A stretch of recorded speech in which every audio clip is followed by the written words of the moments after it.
हर हर महादेव। दोस्तों, महादेव सब कुछ है इस संसार में। सब शिव है, शिव ही आदि हैं, शिव ही अनंत हैं। जब जब हम महादेव की बात करें, महादेव के साथ जुड़े हुए नंदी को हम कैसे भूल सकते हैं। जहाँ जहाँ पर भी महादेव की पूजा की जाती है, वहीं उसी स्थान पर नंदी को भी याद किया जाता है। हर मंदिर में देखा जाता है कि महादेव शिव के सामने उनके वाहन नंदी की मूर्ति भी स्थापित होती है। जिस प्रकार महादेव शिव की पूजा का विशेष महत्व है, उसी प्रकार नंदी जी के दर्शन के भी विशेष महत्व है। नंदी न केवल भगवान शिव के वाहन ही नहीं, न केवल उनके प्रिय भक्त भी हैं। कहा जाता है, अगर अपनी मनोकामना नंदी के कान में कही जाए तो वह महादेव शिव तक जरूर पहुंचती है। आपने देखा होगा कि नंदी मंदिर के बाहर विराजमान रहते हैं।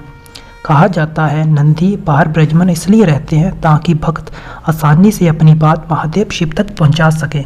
आखिर क्या है इसके पीछे की कथा, आइए जानते हैं।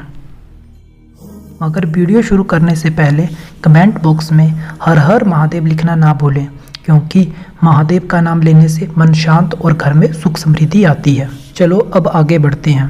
शास्त्रों में जिक्र किया गया है कि सवेरे भगवान शिव ने नंदी को ये वरदान दिया था कि जो तुम्हारे कान में आकर अपनी मनोकामना कहेगा, उस भक्त की सभी इच्छाएं पूरी होगी। कहानी शुरू होती है नंदी के पिता शरलाद से। शरलाद ने जमकर भोलेनाथ की तपस्या की थी ताकि उन्हें संतान की प्राप्ति हो और उनका वंश आगे बढ़ पाए। भगवान शिव ने उनकी तपस्या से खुश होकर उन्हें पुत्र रूप में प्रकट होने का वरदान दिया था। बाद में शरलाद ने बैल जैसा पुत्र मांगा था। कुछ समय बाद वो भूमि जोतते समय शरलाद को एक बालक मिला, जिसका नाम उन्होंने नंदी रखा था।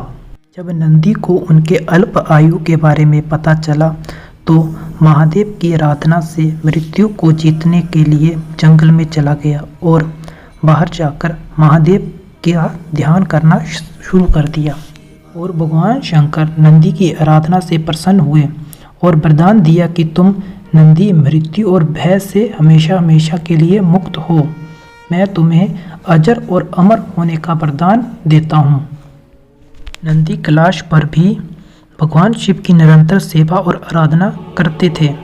कोई भी महादेव से मिलने आता तो पहले नंदी से मिलना अनिवार्य हो गया था। फिर एक दिन शरलाद महादेव के पास एक विशेष विडंबना लेकर पहुंच गए।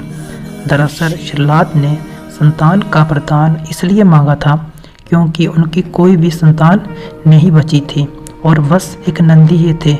वो भी महादेव की सेवा में व्यस्त रहते थे।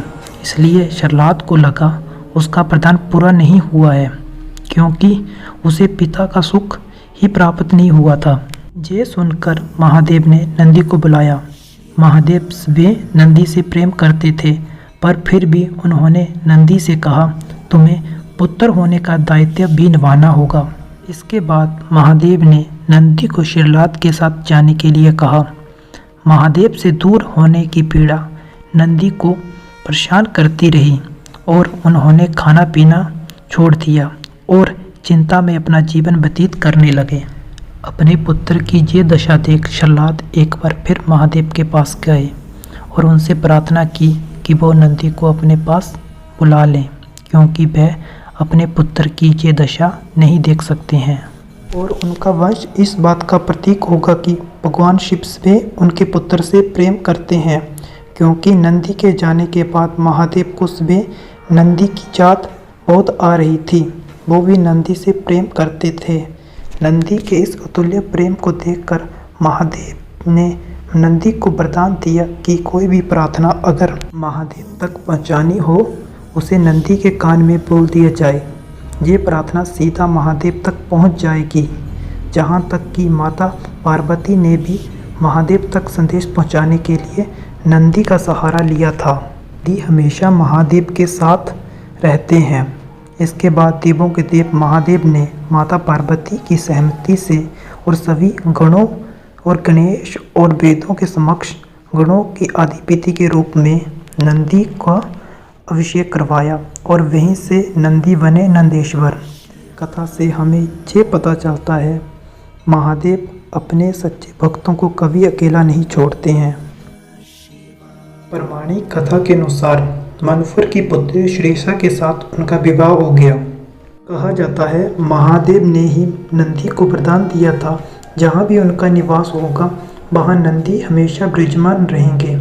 इसलिए हर शिव मंदिर के सामने शंकर परिवार के साथ नंदी भी विराजमान होते हैं। तो ये थी कहानी नंदी की, जो नंदी से नंदेश्वर बने। अगर मन साफ हो और भगवान के प्रति आस्था सच्ची हो तो मनुष्य का उद्धार जरूर हो सकता है। आपको हमारी ये वीडियो कैसी लगी? अगर अच्छी लगी हो तो वीडियो को लाइक करें, चैनल को सब्सक्राइब करें और वीडियो को ज़्यादा से ज़्यादा शेयर करें। और कमेंट बॉक्स में हर हर महादेव लिखना ना भूलें, क्योंकि भगवान का नाम लेने से मन शांत और घर में सुख समृद्धि आती है।